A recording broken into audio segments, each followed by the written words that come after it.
الحمد لله والصلاة والسلام على سيدنا محمد وعلى آله وأصحابه أجمعين. أما بعد ما بعد.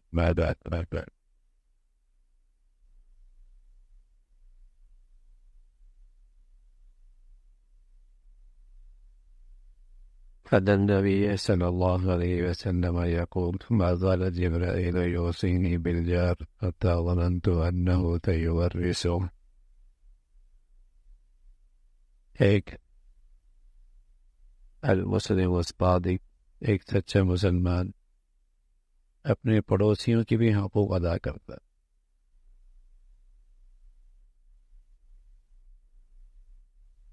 اپنے پڑوسی کی بھی رعایت رکھتا، اور وہ اپنے پڑوسیوں کے لیے بھی تکلیف کا باعث نہیں بنتا،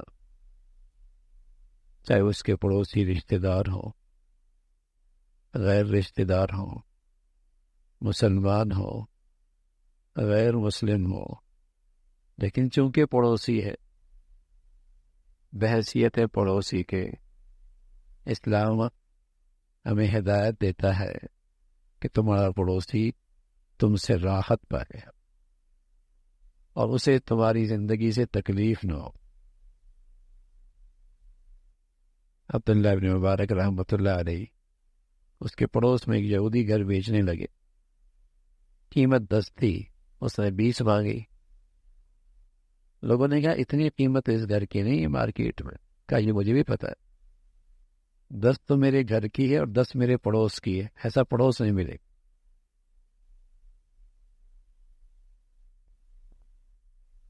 مسلمان پڑوسی ہوا کرتا تھا تو گھروں کی قیمت بڑھ جائے گا، جگہوں کی قیمت بڑھ جائے گا۔ پڑوسی مسلمان تو چاہے اس کے پڑوس میں غیر مسلم ہو یا مسلمان ہو، رشتہ دار ہو یا غیر ہو، کوئی بھی ہو، پڑوسی ہے۔ حضور علیہ الصلوۃ والسلام فرمانے لگے کہ جبرائیل امین پڑوسیوں کے بارے میں مجھے اتنا کچھ بتانے لگے، مجھے یوں لگا شاید یہ مال میں وارث بن جائے گا، شاید ان قریب کوئی حکم آئے گا کہ پڑوسی بھی آپ کا وارث ہے۔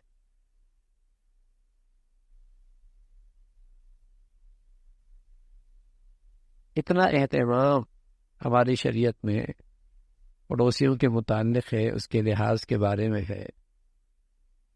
والجار ذی القربى والجار الجنب، پڑوسی ہو، قریب کا اور دور کا، پڑوسیوں کی رعایت۔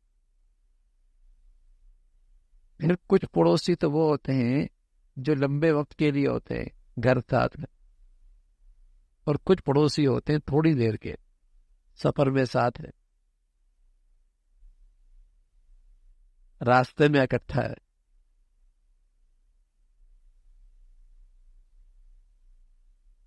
اٹھنا بیٹھنا روز ساتھ ہے، جیسے ہماری مسجدوں میں ہوتا ہے نا، زیادہ ساتھ بیٹھنے لگ جائے تو عرج بھی پڑتے ہیں،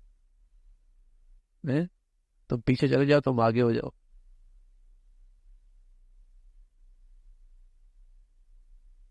یہ خیال نہیں ہوتا کہ یہ میرا پڑوسی ہے، میرے ساتھ روز اٹھتا بیٹھتا ہے، مجھے اس کا خیال رکھنا چاہیے اور اس کو اس کا خیال رکھنا چاہیے۔ پڑوسی ہے، لیکن ہمارے ہاں دین اپنے سمجھ کا ہے، ہمارے ہاں دین اپنی سمجھ کا ہے، بس جو ہمارے من میں آیا بس وہ دین ہے اور اس میں ثواب ہے۔ یہ نہیں دیکھا جاتا کہ اس سے ایک دوسرے کو تکلیف تو نہیں ہو رہی،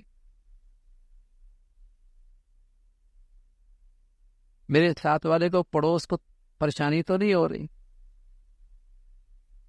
حضور علیہ الصلوۃ والسلام کی خدمت میں ایک عورت کا تذکرہ آیا، بڑی تہجد پڑھتی ہے، بڑی بزرگ ہے، بڑی نیک ہے۔ فرمایا ان کے پڑوسی اس کے بارے میں کیا رائے رکھتے ہیں؟ فرمایا زبان کی بڑی سخت ہے، بڑی تکلیف میں، فرمایا جہنمی ہے، فرمایا جہنمی ہے۔ ساری بزرگی اپنی جگہ پر، وہ نسلی عبادت ہے، فرائض میں کوتاہی کر رہی ہے، دوسروں کے لیے موذی بن رہی ہے، تکلیف کا باعث ہے، زبان کی کڑواہٹ ہے، اخلاقیات کوئی نہیں ہے، کوئی نہیں۔ دوسری ایک عورت کے بارے میں کہا یا رسول اللہ اپنے فرائض پہ اتفاق کرتی، زیادہ نفل تسبیحات تو نہیں پڑھتی، وظیفے تو نہیں پڑھتی۔ فرمایا پڑوسی، فرمایا ان کو اس سے بڑی راحت، فرمایا جنتی ہے، جنتی ہے۔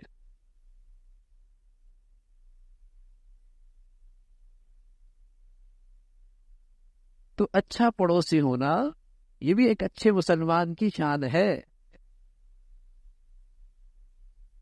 ان تبروہ، ان کے ساتھ نیکی کرو، وتقسطوا الیہ، ہمیشہ ان کے ساتھ انصاف کا معاملہ کرو۔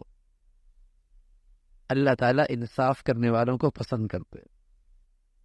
ایک شخص آیا حضور علیہ الصلوۃ والسلام کی خدمت میں، کہنے لگے یا رسول اللہ میں انصاف کی زندگی گزارنا چاہتا ہوں، انصاف ہے کیا؟ تو فرمایا احب للناس ما تحب لنفسک، انصاف یہ ہے کہ جو تم اپنے لیے چاہتے ہو وہ اپنے بھائی کے لیے چاہو۔ کوئی ایسا رویہ جو تمہیں اپنے لیے پسند نہیں ہے وہ تم دوسروں کے لیے بھی مت اپناؤ نا، یہ تو ظلم ہو جائے گا۔ جو لب و لہجہ، جو انداز، جو گفتگو، جو طرز عمل، جو رویہ، جو اخلاق تمہیں اپنے لیے پسند ہے وہی دوسروں کے لیے پسند کرو نا، یہ انصاف ہے، انصاف کا یہ معیار ہے۔ تو رسول اللہ صلی اللہ علیہ وسلم نے بتایا کہ اپنے پڑوسیوں کا خیال رکھا کرو۔ فرمایا کرتے تھے خیر الاصحاب عند اللہ، لوگوں کے ہاں وہ ساتھی بہت اچھے ہیں، صحبت والے، صحبت اٹھانے والے، وہ صحبت اٹھانے والے بہت اچھے ہیں جو اپنے ساتھ والے کے ساتھ اچھی صحبت اختیار کرے۔ وخیر الجیران عند اللہ خیر لجار، اور بہترین پڑوسی اللہ کے ہاں وہ ہیں جو اپنے پڑوس والوں کے ساتھ اچھا ہے۔ یہ آدمی ساتھ رہنے کے قابل ہے، اچھا آدمی۔ فرمایا کون؟ جو اپنے ساتھیوں کے ساتھ اچھا ہے۔ یہ پڑوسی اچھا ہے، بھئی کیا ہم اس کے پڑوسی اس سے مطمئن، ان کے حق میں یہ بہتر ہے۔ اس لیے حضور علیہ الصلوۃ والسلام فرمایا کرتے تھے آدمی کی سعادت میں سے ایک یہ بھی ہے، خوش نصیبی میں، کہ اسے پڑوسی اچھی مل جائے۔ من سعادت المرء المسلم فی الدنیا، دنیا میں ایک آدمی کی خوش نصیبی میں سے یہ بھی ہے کہ اس کا پڑوسی اچھا ہو، کیونکہ ہر وقت کا معاملہ ہے نا، اگر وہاں کوئی کانٹا چبانے والا ہو تو زندگی مصیبت نہ ہو جائے، کتنی مشکل ہو جائے۔ تم گاڑی یوں کھڑی کر دو، گاڑی یوں کرتے ہو، یوں کرتے ہو، تمہارے گیٹ میں یہ ہوتا ہے، ہمارے گیٹ میں یوں ہوتا ہے، کتنا مشکل ہو جاتا ہے، ذہنی طور پہ آدمی کو سکون ہی نہیں ہوتا۔ تو پیارے رسول صلی اللہ علیہ وسلم فرمایا کرتے تھے آدمی کی دنیا میں خوش نصیبی یہ بھی ہے کہ پڑوسی اچھا مل جائے، اچھا پڑوسی ہو۔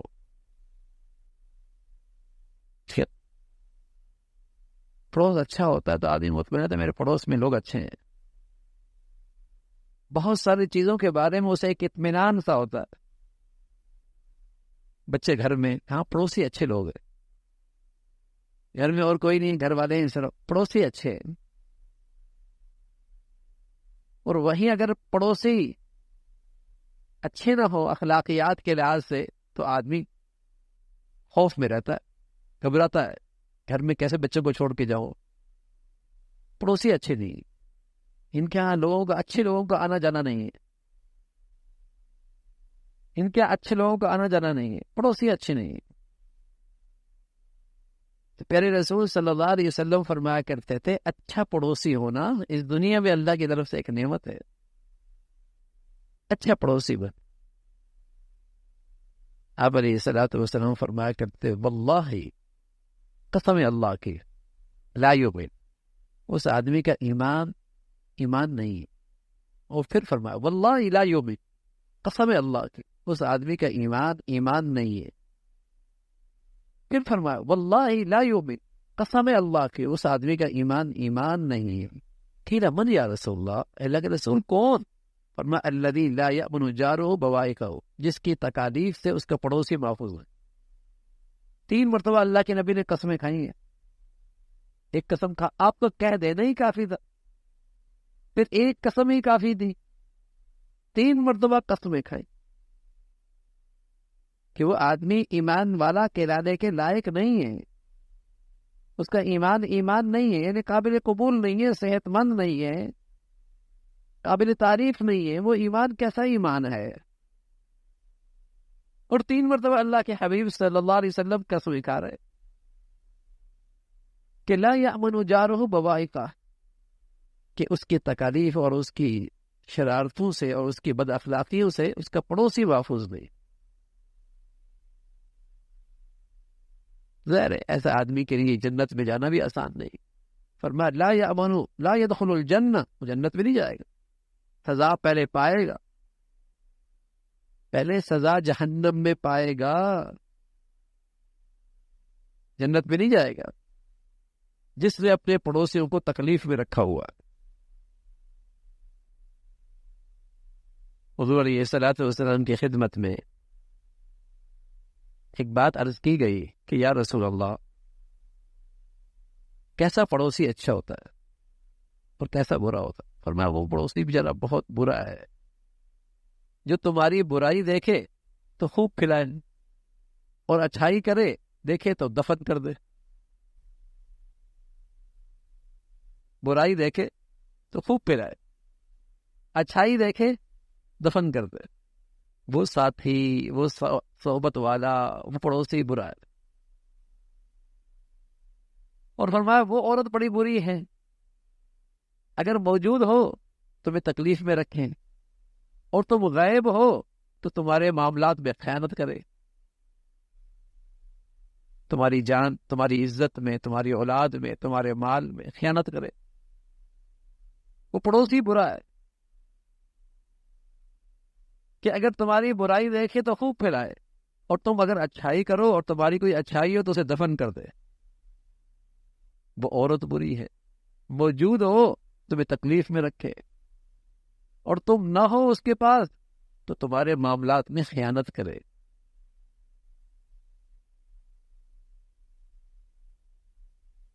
تو اچھا پڑوسی بننا یہ ایمان کا تقاضا ہے اور یہ ایمان کا حق ہے.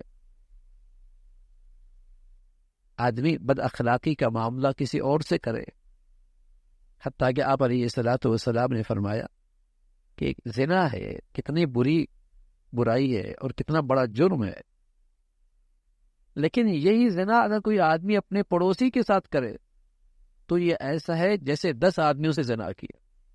اس کی برائی اتنی بڑھ جاتی. ایک چوری آدمی باہر کرے اور ایک ہی جو اپنے پڑوس سے چوری کرے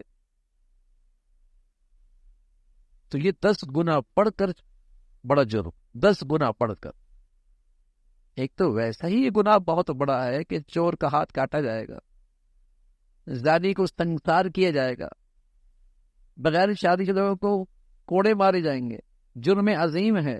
لیکن اگر اس کا یہ معاملہ پڑوس کے ساتھ ہے, اللہ حفاظت فرمائے, جب قریب ہوتا ہے تو برائیاں بھی پھیلتی ہیں, رابطے آسان ہو جاتے ہیں, گندگیاں آسان ہو جاتی ہیں. بجائے اس کی کہ لحاظ ہو, شرم و حیا ہو کہ میرا پڑوسی ہے, یہ تو گویا کہ میرا رشتوں میں سے ایک رشتہ ہے, ان کا لحاظ بڑھ جائے, قدر و منزلت بڑھ جائے. اگر پھر ان کے اندر اگر یہ زیادتی ہے اور یہ اس درجے کی بد اخلاقی ہے تو ہمارا دین کہتا ہے یہ کئی گنا پڑھ کر جرم ہے, کئی گنا پڑھ کر برائی ہے. اول خصمین یوم القیامت جاران, آپ علیہ الصلوۃ والسلام فرمایا کرتے تھے کل قیامت میں جو سب سے پہلے 2 جھگڑاؤں کا فیصلہ ہوگا وہ دونوں پڑوسی ہوں. کل قیامت میں جو سب سے پہلے 2 جھگڑالوں کا فیصلہ ہوگا وہ 2 پڑوسی ہوں گے, ان کا معاملہ سب سے پہلے پیش کیا جائے گا. اللہ تعالیٰ بھائی ہمیں اسلام کی تعلیمات پر عمل کرنے کی توفیق نصیب فرمائے اور ہر ایک کے ساتھ اچھے اخلاق اور اچھے برتاؤ کے اللہ کریم ہمیں توفیق نصیب فرمائے. اللہم لک الحمد کلو ولک الشکر کلو.